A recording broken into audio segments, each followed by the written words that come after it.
Hello guys അപ്പം ഞാൻ ഈ പറയാൻ പോകുന്ന കാര്യം നിങ്ങൾ ചെയ്യാറുണ്ടോ?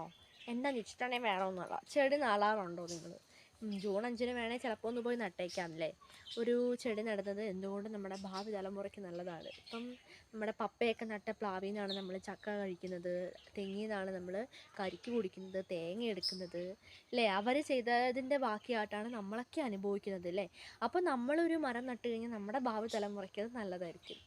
അപ്പോൾ അതേപോലെ തന്നെ നമ്മുടെ വീട്ടിലെ ചെടികളൊക്കെ നടുമ്പോൾ മരമൊക്കെ നട്ടുപിടിപ്പിക്കുമ്പോഴായാലും മോസ്റ്റായിട്ട് നമുക്ക് പഴങ്ങളും അതുപോലെ തന്നെ പൂക്കളും തരുന്ന മരങ്ങളൊക്കെ നിങ്ങളൊന്ന് സെലക്ട് ചെയ്ത് നോക്കുക. അതുപോലെ എല്ലാ മരങ്ങളും തണൽ മരങ്ങളാണ് കേട്ടോ. അപ്പോൾ അതിൽ നിന്ന് നമുക്ക് എന്തെങ്കിലും പഴങ്ങളോ അല്ലെങ്കിൽ പൂക്കളൊക്കെ തരുന്നതാണ് നമുക്ക് കാണാനും കഴിക്കാനും നമുക്ക് പറ്റില്ല. അപ്പോൾ അത് മോസ്റ്റ് ആയിരിക്കില്ലേ.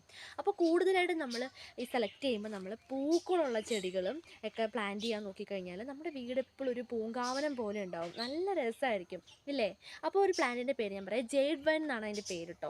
അപ്പം എനിക്ക് ഭയങ്കര ഇഷ്ടമുള്ളൊരു പ്ലാന്റാണ്. അപ്പം ഇത് നമ്മുടെ താഴത്തെ അവിടെ ഒരു വീടുണ്ട്, ആ വീട്ടിലുള്ളവർക്കുണ്ട് കേട്ടോ, അവരുടെ വീട്ടിലുണ്ട്.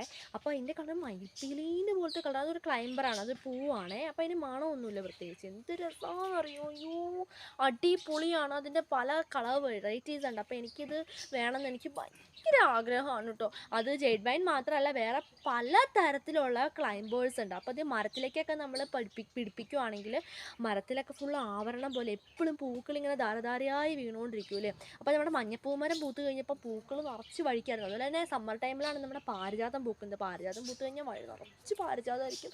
അയ്യോ എനിക്കറിയത്തില്ല എന്താ പറയേണ്ടതെന്ന്. അപ്പം ഇങ്ങനെ മരങ്ങൾ ആയാലും നമ്മൾ പൂക്കളും കായ്കളൊക്കെ ഉണ്ടാകുന്നത് സെലക്ട് ചെയ്യുവാണെങ്കിൽ മോസ്റ്റായിട്ട് എപ്പോഴും പൂക്കളുണ്ടെങ്കിലാണ് വണ്ടുകൾ, തേനീച്ചകൾ, പൂമ്പാറ്റകൾ, തുമ്പികൾ എല്ലാം വരുള്ളൂ. നല്ല പൂങ്കാവനത്തിലേക്ക് എല്ലാവർക്കും വരാൻ തന്നെ തോന്നുന്നത്.